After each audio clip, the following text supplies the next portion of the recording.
வீட்டில் இருந்தபடியே தொப்பையை 100 நாளில் நான் குறைச்ச மாதிரி நீங்களும் குறைக்கணும்னு ஆசைப்பட்டீங்கன்னா இப்போ சொல்லிக் கொடுக்கக்கூடிய வழிமுறைகளை பின்பற்றுங்க. குறிப்பாக நம்ம ஜெம்சியின் குடும்ப உறவினர்களும் பவுன் ஃபுட்ஸுடைய ஆதரவாளரும். இப்போ பார்த்தீங்க அப்படின்னா டே 1 இருந்த என்னுடைய தொப்பையை முதல் கட்டமாக அருணா கயிறை சரியாக கட்டுவதன் மூலம் தொடங்கிக்கிறேங்க. அது தொடங்கினதிலிருந்து உங்களுக்கு நடுவில் காண்பிக்கப்படக்கூடிய மாதிரி இயற்கை உணவுகளை வீட்டிலையே தயாரித்து எடுத்துக்கிட்டேங்க.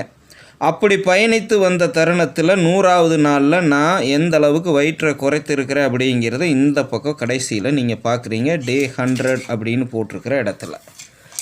இது கூட வீட்டில் இருந்தபடியே சின்ன சின்ன உடற்பயிற்சிகளை செய்துக்கிட்டு அதிக அளவில் நேரங்களை வீணாக்காமல், ஒரு உதாரணத்துக்கு எடுத்துக்கணும் அப்படின்னா 20 நிமிடங்களிலிருந்து ஒரு அரை மணி நேரம் வரைக்கும் தானுங்க டெய்லி உடற்பயிற்சி செய்துக்கிறேன்.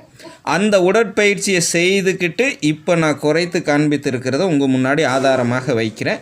நம்ம ஜெம்சியின் குடும்ப உறவினர்கள் யார் யாருக்கு அவரவர் உடல் உபாதைகளுக்கும் உடல் வாக்குக்கும் ஏற்ற மாதிரி டிப்ஸுகள் தேவைப்படுதோ நீங்கள் என்னிடம் தயங்காமல் கேட்டு தெரிந்து கொண்டு ஃபாலோ பண்ணுங்கள். நீங்களும் குறைத்துக்கலாம். எங்களுடைய 13 வருட ஆராய்ச்சியை பயன்படுத்தி உணவே மருந்து, உடற்பயிற்சி உடன் சேர அருந்து அப்படிங்கிற கான்செப்ட் மூலியமாக நாங்கள் வெற்றி அடைந்ததை உலக மக்களாகிய நீங்கள் அனைவரும் பயன்படுத்தி பலன் பெறணுங்கிறதுக்காக முன்வைக்கிறோம். அதில் நாங்கள் சில கண்டிஷன்களை வச்சுருக்குறோங்க. தகுதியான உலக மக்களை தேர்ந்தெடுத்து சொல்லணும் அப்படின்னு. ஏன்னா வியூஸுக்காகவோ பணத்துக்காகவோ புகழுக்காகவோ நாங்கள் அனைத்தையும் சொல்ல தயாராக இல்லை.